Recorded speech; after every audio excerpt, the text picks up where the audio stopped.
एक वक्त का किस्सा है। नील गोपाल नामी गांव के करीब एक जंगल में एक गुफा थी, जिसकी खिड़की पर एक लड़की बैठी रोती रहती थी। इस गुफा का कोई रास्ता नहीं था। फिर ये लड़की इस गुफा तक कैसे पहुंची, ये किसी को नहीं मालूम था। उसी गांव में बिट्टू नाम का एक लड़का फल की दुकान चलाया करता था। अरे बिट्टू भाई, तुम्हारे फल बहुत मीठे मीठे मजेदार होते हैं। कल जो मैं तुमसे सेब लेकर गया था, कसम से खाकर बसा गया। जी भाई साहब, बहुत बहुत शुक्रिया आपका, जो आपको मेरे फल फ्रूट पसंद आए। मैं मंडी से फ्रेश और जायकेदार फल लेकर आता हूँ, ताकि आप लोगों की तरफ से कोई शिकायत ना मिले। बिट्टू भाई, तभी तो हम आपसे फल खरीदने आते हैं कि फल सस्ते भी होते हैं और अच्छे भी। आप आज भी 1 किलो सेब दे दो मुझे। अच्छा भाई, अभी देता हूँ। फिर वो ग्राहक उससे फल खरीद कर ले जाता है। शाम में बिट्टू घर जाता है। आ गया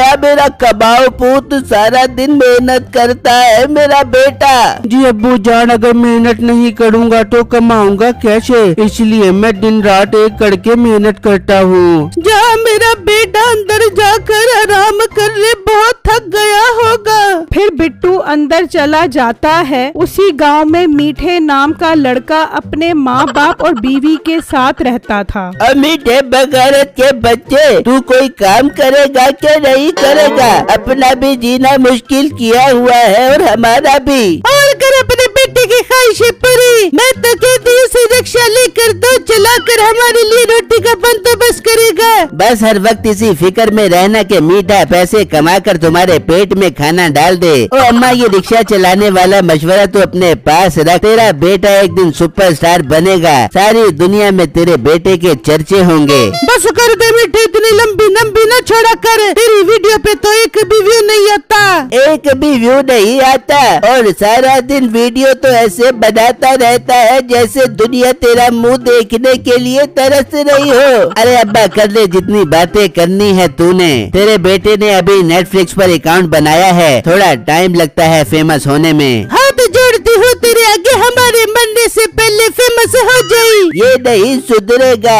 अच्छा बेगम, मैं जा रहा हूँ सरदार साहब के पास, उन्होंने कुछ सामान मंगवाना था। ये कहकर वो वहाँ से चला जाता है और सरदार साहब के पास पहुँच जाता है। जी सरदार साहब, आपने बुलवाया था, सब खैर तो है ना? हाँ, सब खैर ही है। असल में मैंने बाजार से 10 किलो आम मंगवाने थे और तुम फल बहुत अच्छा खरीदते हो, इसीलिए तुम्हें बुलवाया था ताकि तुम ही बाजार से मेरे लिए फल लेकर आओ। सरदार साहब, ये भी कोई बात है भला? आप बेफिक्र हो जाए, मैं आपके लिए लाजवाब आम खरीद कर आऊंगा, बस आप मुझे पैसे दे दे। वो सरदार से पैसे लेकर चल पड़ता है और सोचने लगता है, क्यों ना मैं ऐसा करूं, आम बाजार से खरीदने की बजाय जंगल से तोड़ लेता हूँ। ये पैसे बच जाएंगे, चलो 1-2 दिन घर का गुजारा हो जाएगा। मैं मीठे को भी अपने साथ ले जाता हूँ, वो आम तोड़ने में मेरी मदद करेगा। वो घर पहुँच जाता है। चल मीठे, सरदार साहब ने आम मंगवाया है, वो लेने मेरे साथ चल। तो अब्बा तू अकेला चला जा, मैं क्या तेरी टोकरी हूँ जो मुझे साथ लेकर जाएगा? ओ पागल, मैं चाह रहा हूँ सरदार साहब ने जो आम के पैसे दिए हैं वो हम अपने पास रख ले और उन्हें आम जंगल से तोड़ कर ला दे। अरे वाह अब्बा, दिहाड़ी बनाने का तरीका तो बहुत अच्छा निकाला है तूने, मगर मैं एक शर्त पे जाऊंगा, आधे पैसे तू मुझे देगा। अच्छा दे दूंगा, अब चल मेरे साथ। वो दोनों निकल पड़ते हैं और जंगल में आम ढूंढते ढूंढते उसी गुफा तक पहुंच जाते हैं। तो उनकी नजर उस लड़की पर पड़ती है। वो उस खिड़की में बैठी रो रही होती है। ओ बेटा, ये लड़की यहाँ खिड़की में बैठी क्या कर रही है? अरे अब्बा, मेरे से तो तू ऐसे पूछ रहा है जैसे इसे मैं यहाँ पर बिठा कर आया हूँ। मैं तो खुद हैरान हूँ, इस गुफा का कोई रास्ता नहीं है, फिर ये इस गुफा की खिड़की तक कैसे पहुँच गई? बेटा, मुझे तो ये दूसरी मखलूक लगती है, मैं तो कहता हूँ भाग ले यहाँ से। अरे अब्बा सब्र कर, मुझे इसकी वीडियो बनाने दे, नेटफ्लिक्स पर डालूंगा, बहुत व्यूज आएंगे। मीठा उस लड़की की वीडियो बनाना शुरू कर देता है और वो उसी दौरान गायब हो जाती है। ओ अब्बा, तू ठीक कह रहा था, ये तो वाकई कोई दूसरी मखलूक है। मैंने इसकी वीडियो बना ली है, चल अब यहाँ से चलते हैं। वो दोनों वहाँ से चले जाते हैं और घबराए हुए घर पहुँचते हैं। अजय क्या हो गया, इतने घबराए हुए क्यों लग रहे हो? ओ बेगम, एक बहुत अजीब वाकया पेश आया। हम जंगल में गए तो वहाँ एक गुफा की खिड़की पर लड़की बैठी रो रही थी। मीठे ने जब उसकी वीडियो बनाई तो वो गायब हो गई। मीठे, ये कौन सी भला की वीडियो बना क्या गया, जरा दिखा तो सही। फिर वो सब वीडियो देखते हैं तो खिड़की में लड़की बैठी होती है और फिर वो गायब हो जाती है। वो सब देखकर हैरान रह जाते हैं। देख लिया तुमने, बहुत कमाल की वीडियो बनी है। इसे मैं नेटफ्लिक्स पर अपलोड करता हूँ, लाखों व्यूज आएंगे और इस लड़की की वजह से मैं दिनों में फेमस हो जाऊंगा। हाय मीठे, कर इस वीडियो को अपलोड कर ताकि हम भी तरक्की की बुलंदियां छू के वापस आ जाए। मीठा उस वीडियो को नेटफ्लिक्स और यूट्यूब पर अपलोड कर देता है और देखते ही देखते उस पर लाखों व्यूज आ जाते हैं और वीडियो हर तरफ वायरल हो जाती है। अरे देखो ये लड़की कैसे गुफा की खिड़की पर बैठी हुई है। अरे ये तो गायब हो गई, ये कोई आम लड़की नहीं है। उस वीडियो के चर्चे हर तरफ फैल जाते हैं। हाय हाय, देखो ये लड़की कैसे गुफा की खिड़की में बैठी हुई है। हमें जान, देखो वो लड़की गायब हो गई। हाँ, ये तो लड़की नहीं बल्कि कोई और ही मखलूक लग रही है। वहाँ मीठे के घर वाले उसका इंटरव्यू लेने पहुँच जाते हैं। बेटा, तुम्हारी प्रोफाइल पर एक बहुत ही नायाब किस्म की वीडियो अपलोड हुई है जिसने एक ही दिन में कई बिलियन व्यूज लिए हैं और वो लड़की अचानक गायब हो जाती है। आखिर वो कहाँ है लड़की? वो लड़की एक बहुत नायाब दुनिया में रहती है जिसका मेरे अलावा किसी को नहीं पता और न ही मैं किसी को उस लड़की के बारे में बताऊंगा। बेटे, आपके लाखों करोड़ों व्यूवर जानना चाहते हैं और उस लड़की से लाइव मिलना चाहते हैं और वो आपको उस लड़की से मिलने की अच्छी रकम भी देंगे। मेरे व्यूज ही इतने अच्छे आ रहे हैं और मेरे पैसे बहुत अच्छे बन जाते हैं। मैं अब उस लड़की को नेटफ्लिक्स वालों से ही मिलवाऊंगा और उनसे 1 करोड़ रुपए की रकम लूंगा। अगर वो राजी होते हैं तो उन्हें मेरे पास ले आना। वहाँ सरदार बैठा आम का इंतजार कर रहा होता है। मुलाजिम, मुंशी अभी तक फल लेकर नहीं आया, जरा जाओ तो सही उसके घर और देखो वो अभी तक क्यों नहीं पहुंचा।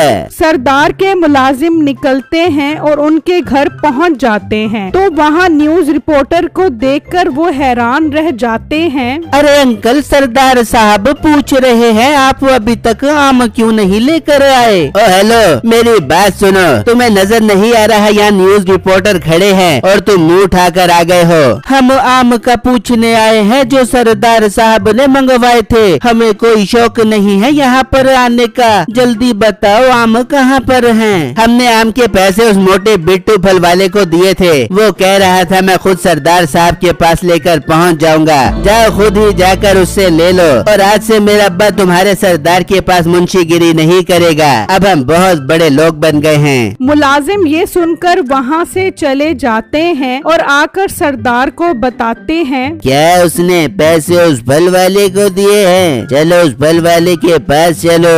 वो बिट्टू की दुकान पर पहुँच जाते हैं और उससे 5 किलो आम मांगते हैं। सरदार साहब, मुझे आपका मुंशी पैसे देकर नहीं गया तो मैं आम कैसे दूं? बकवास करता है तू। सरदार साहब का मुंशी क्या झूठ बोल रहा है? हाँ, झूठ बोल रहा है वो, कोई पैसे नहीं देकर गया, आप लोग जा सकते हो। लगता है इसकी नीयत खराब हो गई है, इसके सर में डंडा मार ताकि इसकी अकल ठिकाने आ जाए। मुलाजिम उसे इतनी जोर का डंडा मारता है कि वो बेहोश हो जाता है। अरे मालिक, लगता है कि बेहोश हो गया है। जब तू इतनी जोर से डंडा मारेगा तो ये बेहोश ही होगा। इससे पहले कि किसी को पता लगे इसे उठा के जंगल में फेंकाओ। उसके मुलाजिम बिट्टू को उठाकर ले जाते हैं और उसी जंगल में फेंक कर चले जाते हैं। शाम शाम हो जाती है लेकिन बिट्टू घर वापस नहीं आता तो उसके घर वाले परेशान हो जाते हैं। ये बिट्टू अभी तक वापस क्यों नहीं आया? ऐसा पहले तो कभी नहीं हुआ कि बिट्टू ने इतनी देर लगाई हो। आप जाएं और जाकर दुकान पर देखें, हो सकता है आज काम ज्यादा होने की वजह से लेट हो गया हो। उसका बाप निकलता है और दुकान पर आकर देखता है कि बिट्टू वहाँ मौजूद नहीं होता। अब उसकी परेशानी में इजाफा हो जाता है और वो उल्टे पांव वापस चला जाता है। वहाँ बिट्टू को होश आता है तो वो इधर उधर देखकर डर जाता है। अरे ये तो वो मुझे इस खतरनाक जंगल में फेंक गए। हाय, मैं वापस कैसे जाऊंगा? बिट्टू उठकर चलने लगता है कि अचानक उसकी नजर उस गुफा की खिड़की पर पड़ती है। वो उस खिड़की पर लड़की को रोता देखकर परेशान हो जाता है। आप कौन हो और क्यों रो रही हो? वो बिट्टू की बात का जवाब नहीं देती और रोने लग जाती है। आप रो क्यों रही हो, मुझे बताओ, मैं आपकी मदद करना चाहता हूँ। लेकिन उस लड़की की तरफ से कोई जवाब नहीं आता और वो गायब हो जाती है। तभी वहाँ पर एक परी आती है। तुमने क्या कहा? तुम मेरी बहन की मदद करना चाहते हो? आप कौन हो परी बाजी?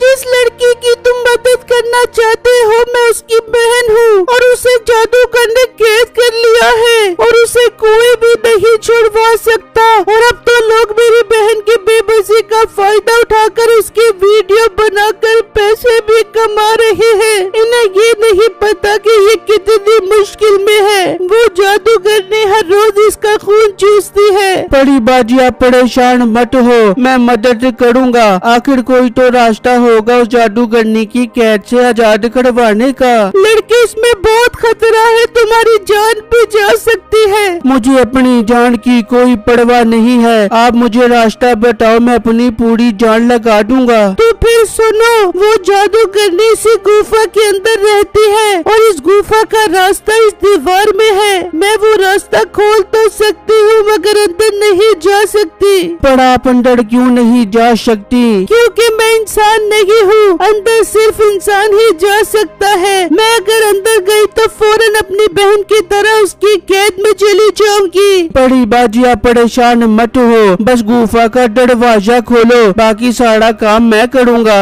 वो परी उस गुफा का दरवाजा खोल देती है और बिट्टू उसके अंदर चला जाता है। तो वो क्या देखता है कि वहाँ पर वो जादूगरनी उस लड़की के साथ बैठी होती है।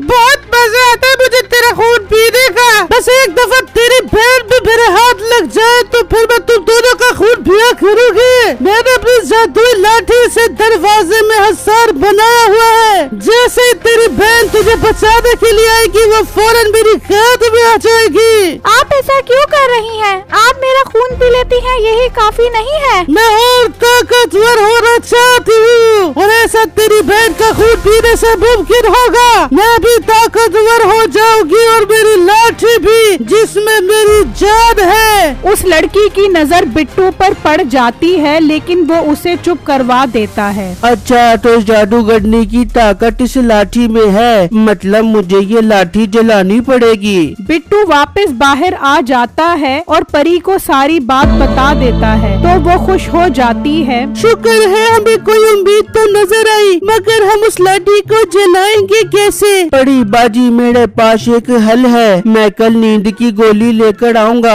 और आपकी बहन को समझा दूंगा कि वो गोली अपनी खून में मिलाकर देगी और जब जादूगरनी वो खून पिएगी तो बेहोश हो जाएगी और यही टाइम होगा उसकी लाठी उठाने का। ठीक है, अब तुम जाओ, मैं ये रास्ता बंद कर रही हूँ। फिर परी वो दरवाजा बंद कर देती है और बिट्टू वहाँ से चला जाता है। जब घर पहुँचता है तो उसके घर वाले परेशान खड़े उसका इंतजार कर रहे होते हैं। कहाँ चला गया था तू मेरे बेटे?